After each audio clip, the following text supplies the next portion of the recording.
Bottom line, none of our national security space capabilities get off the ground without System Delta 80. I mean, literally, they don't get off the ground. And we're really trying to push the boundaries of launch and driving down costs and risk for the warfighter so we can deliver capability as responsibly and reliably as possible.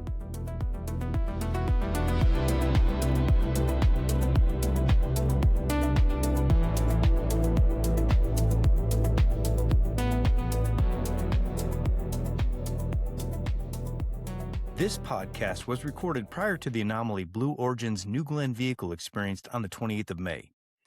The National Security Space Launch, or NSSL, program is working closely with their Blue Origin partners to help identify the root cause, implement corrective actions, and continue NSSL certification plan efforts.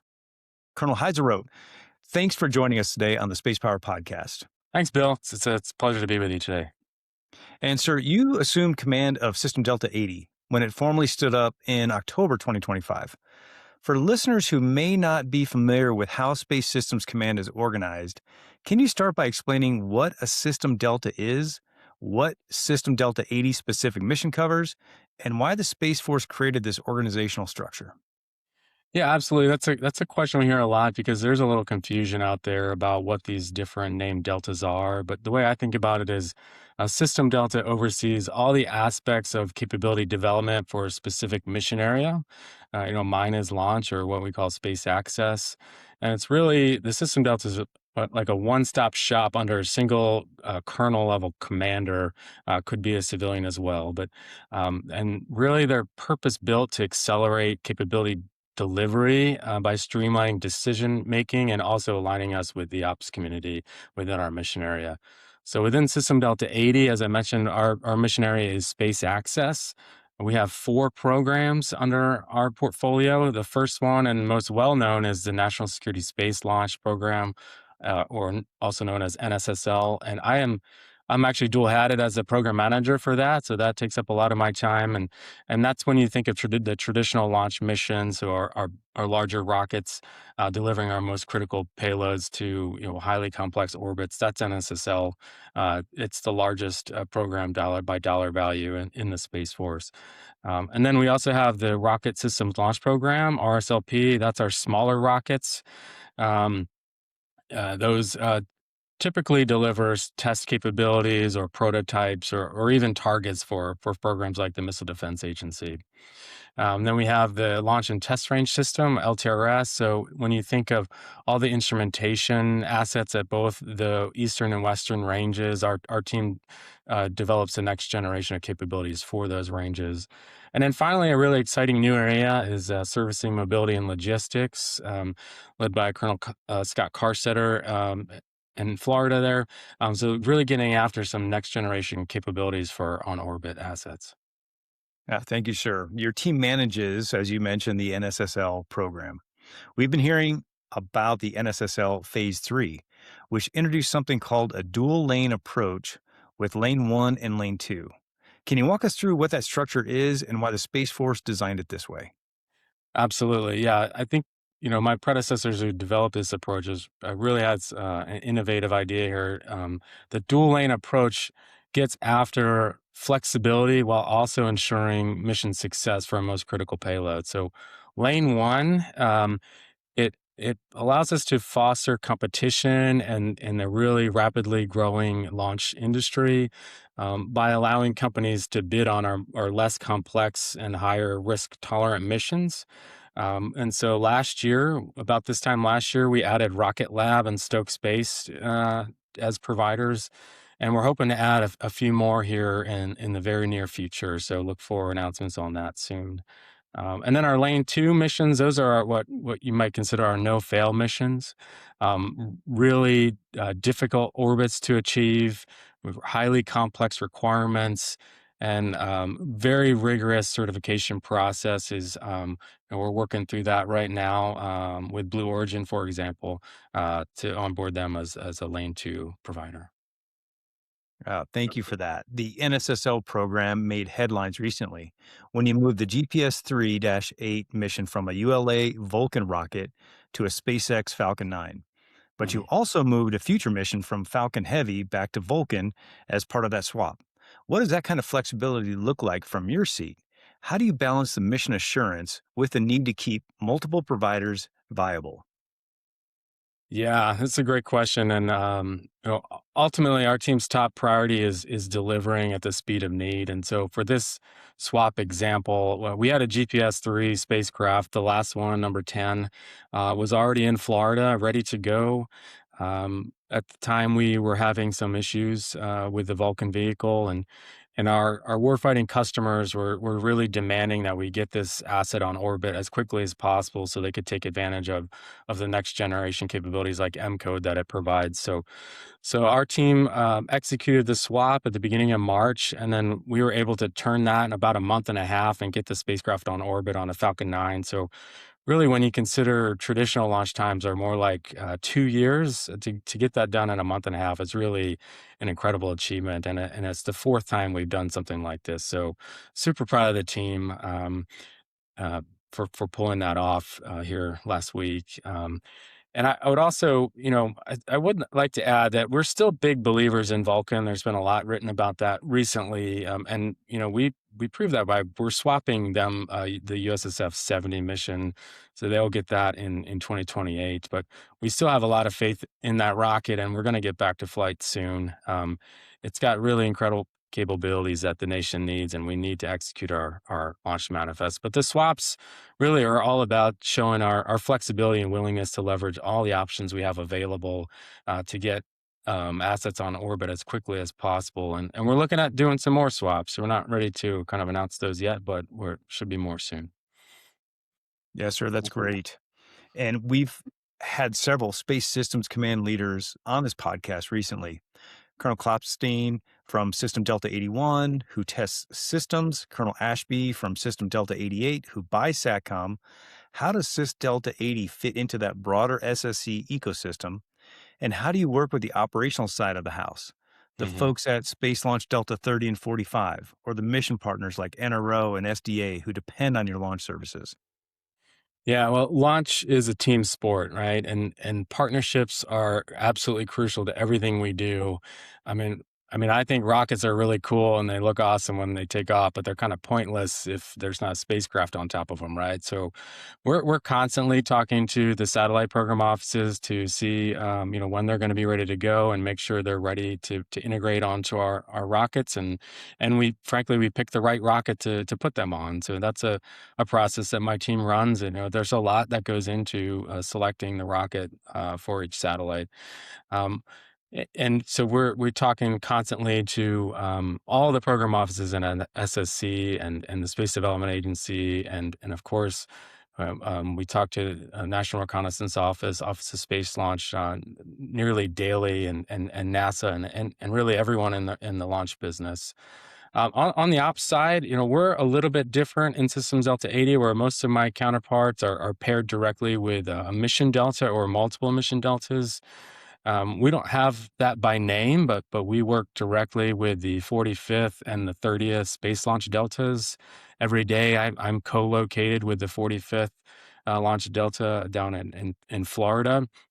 And in many ways, they act as our mission deltas on the range side of the business. But also in System Delta 80, we do ops as well, right? And I myself am a certified mission director. I was a mission director in the last two GPS launches, and we have a very rigorous training and ops program within our Delta 2 for day of launch operations as well. Yeah, that's phenomenal. And System Delta 80 has responsibility for what the Space Force calls servicing, mobility, and logistics, essentially the ability to refuel, repair, or move satellites that are already in orbit. This is a relatively new mission area. Why is on orbit servicing becoming a priority? And what does success look like for this capability over the next few years? Yeah, it's really, as I said up front, it's a really exciting area that we see growing rapidly over the next few years. It's all about exploring game-changing innovations to provide the service and our partners with new options for maneuvering. We want to be able to extend the life of our on-orbit assets, which can help us reduce the number of launches required and the number of satellites we need to buy. But more importantly, we can unlock new tactics for space control, space superiority missions, and all the missions for the service.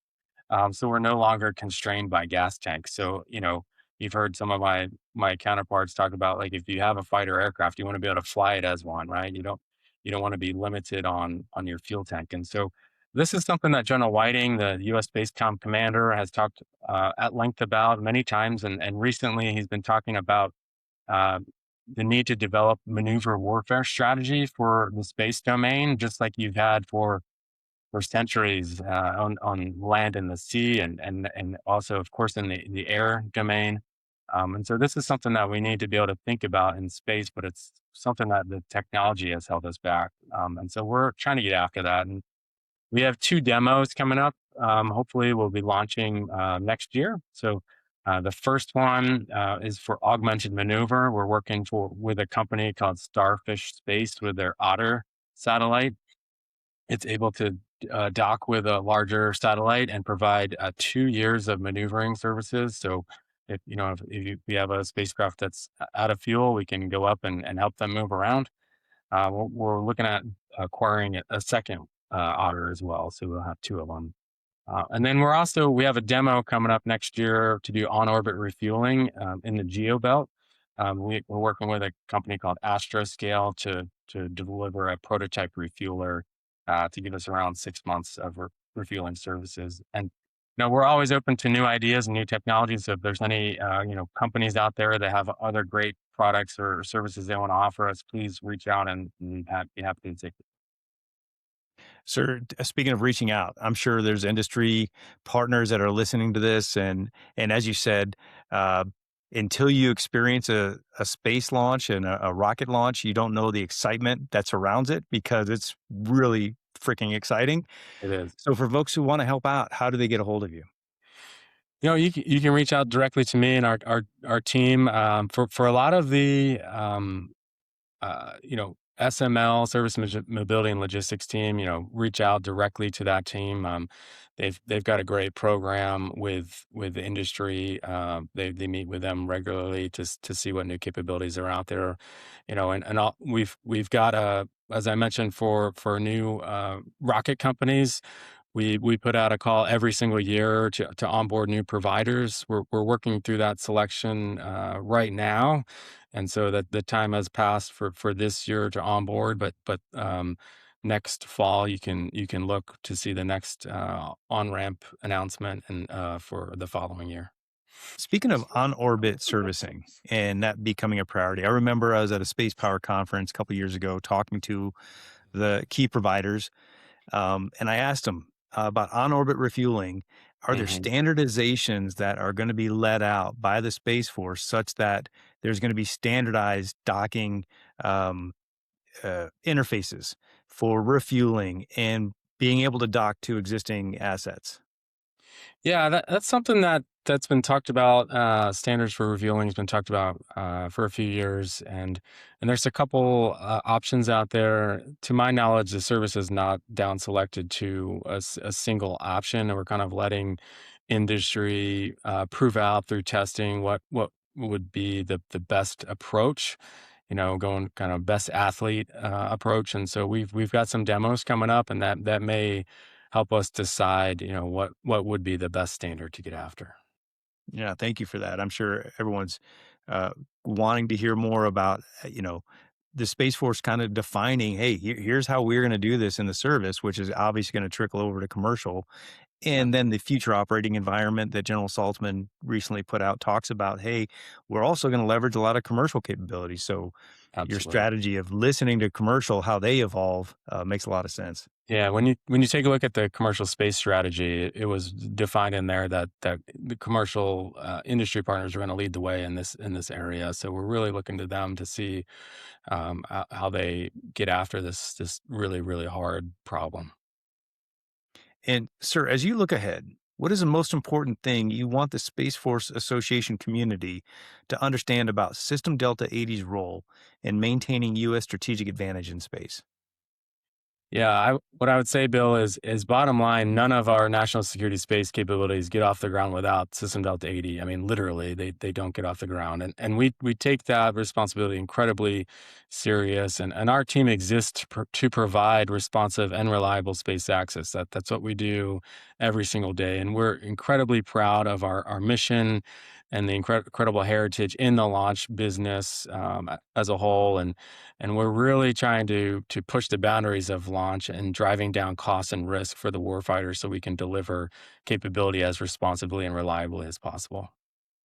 Yeah, thank you for that. I was talking to Colonel Zarabinski a couple weeks ago about inland space launch and the concept around inland space launch and how exciting that could be. And, back in the day, having an airport in your city was dangerous. Right. How close are we to having a spaceport in every city or, in every state across the US as we, face a problem set, almost a traffic jam in getting capabilities into orbit? What are your thoughts, even from a futurist perspective? Yeah, that would definitely be a futurist perspective. I think as you see, the Falcon vehicle has gotten incredibly reliable. But and as if that vehicle or others coming down the pike, I mean, we hear projections that things like Starship are going to fly maybe even 1,000 times a year. I think once we start talking about rates like that, we can start to see reliability numbers that would allow you to go to more of an airport style approach inland. Because right now, there are other countries out there that do inland, and they don't have a problem dropping stages on their own territory or other territories. That's something that our nation has chosen not to do for many great reasons. But I do think, very far out in the future, we could see inland launch in places around the country once we have the reliability numbers. But we're certainly not there yet. We have plenty of capability at our eastern and western ranges at the Cape and Vandenberg and other locations like Wallops and even Kodiak in Alaska that we do some of our smaller missions at. So it's something that the team is looking at. It's something that could happen down the range, but we're not quite there yet today. Yeah, thank you for that, sir. For folks who may not know, could you just provide your background, how you got to where you're at in your career, what you kind of went through, Mhm. probably transitioning from the Air Force into the Space Force? Could you talk just a little bit about that? Yeah, absolutely. I spent about 16 years in the Air Force, bounced around all over the country doing some command and control software, and got a couple degrees courtesy of Uncle Sam. And I spent some time in the propulsion directorate and the Air Force Research Lab, and had a chance to do an internship with one of our launch providers. I learned and a lot from the industry side of things, and then spent 3 years down in the 45th Space Wing and the launch squadron down there, and that's really where I cut my teeth in the launch business. Went away from there for a few years, did a tour with Missile Defense Agency, working with the ground-based interceptor program, so a different type of launch vehicle. Was able to build one of their new missile fields up in Alaska, so that was a really amazing experience. And then, had to go through my Pentagon time and spent some time building the budget for the service and learning a lot about the entire service and direction we're going. And then I kind of got my dream job here back in Florida, back in launch, and just loving what we're doing together as a team every day. Yes, sir. Talking about ground-based interceptors, did you watch Stick of Dynamite? No, no, I did not. Well, I was frustrated because the Space Force wasn't represented in there at all, and I think they Okay. should have been. To include US Space Command, it would have been great, Yeah. to the point. It's like, come on, why aren't you including the Space Force in probably the most important mission that we're talking about here? Yeah, I'll have to check that one out. Sorry, I didn't see that one. No, sir, you don't have time for that kind of stuff. You're Okay. just creating national security capabilities with space launch. So we understand your calendar is completely full. Sir, is there anything else you want to tell the community just about the importance of space launch? What's exciting happening in the space launch community and what folks can look out for in the future? Yeah, I think it's an incredible time to be here. There had about a 10-year gap between when I was in the launch business and coming back, and the whole place has changed. I mean, living and working at the Cape every day is it's amazing. I think we had 109 launches last year, and nearly as many out in Vandenberg, and those numbers were just unheard of when I was here before. And those numbers are going to continue to climb, and we've got some incredible new vehicles that we're bringing online at both coasts with things like the New Glenn vehicle and Starship coming. Really, really excited to be a part of it, and having just watched Artemis recently, and just being able to kind of be a fly on the wall for that mission, and working with our NASA partners. There's really never been a more exciting time to be in the space, maybe since the Apollo days, and I'm just really humbled and honored to be a small part of it. Sir, any speaking of, infrastructure or the Yeah. launch capability that's continuing to build out, what are the plans for increased or revitalized infrastructure out at the Cape or at Vandenberg? Yeah, infrastructure is definitely an area that we need to get after to get to these rates that we're seeing.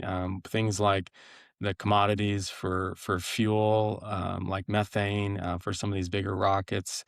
Um, Looking at our partners at the Space Launch Deltas are looking at programs for new roads, new pads, expanding ports, all kinds of things that we see as bottlenecks to get to those rates. And another big one um, we're trying to get after is payload processing facilities.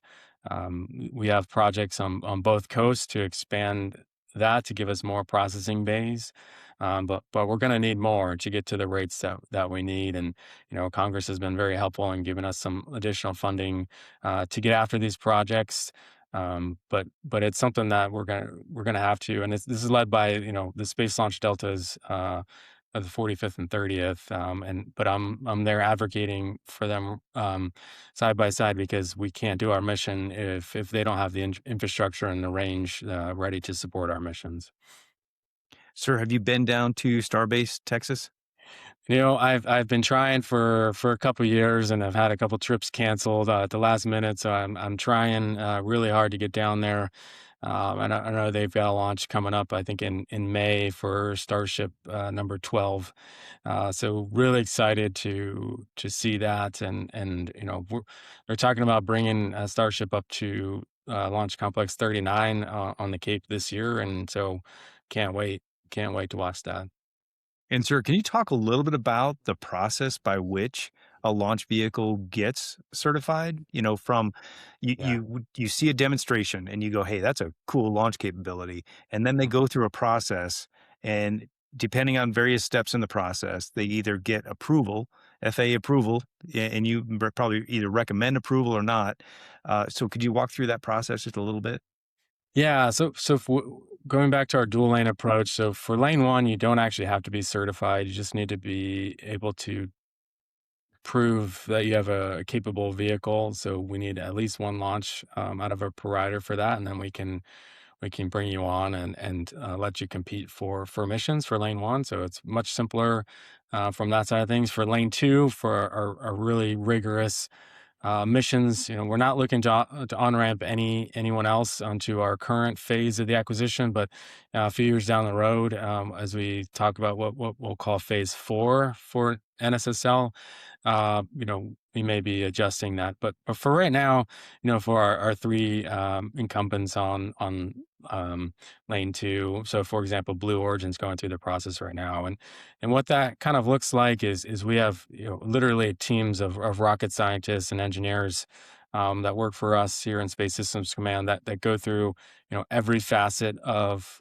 the launch vehicle to make sure that it's going to be reliable to our standards here at Space Systems Command for our missions, so that ultimately when we do award a vehicle um, and we're ready for day of launch, we can be sure, absolutely certain that it's going to deliver the capability that we need. And so it just takes time. Traditionally this certification process takes years, and we're just kind of digging through it right now, with Blue, and getting through some of the final certifications for our most complex missions for SpaceX and Vulcan. We're still kind of working on a few of those reference orbits, we call them. But yeah, it's just a very long and rigorous process. Sir, phenomenal. Colonel Heisero, thank you for walking us through System Delta 80's mission. Greatly appreciate your time. We know how busy you are. And until next time, Semper Supra. Thanks, Bill. It's been a pleasure.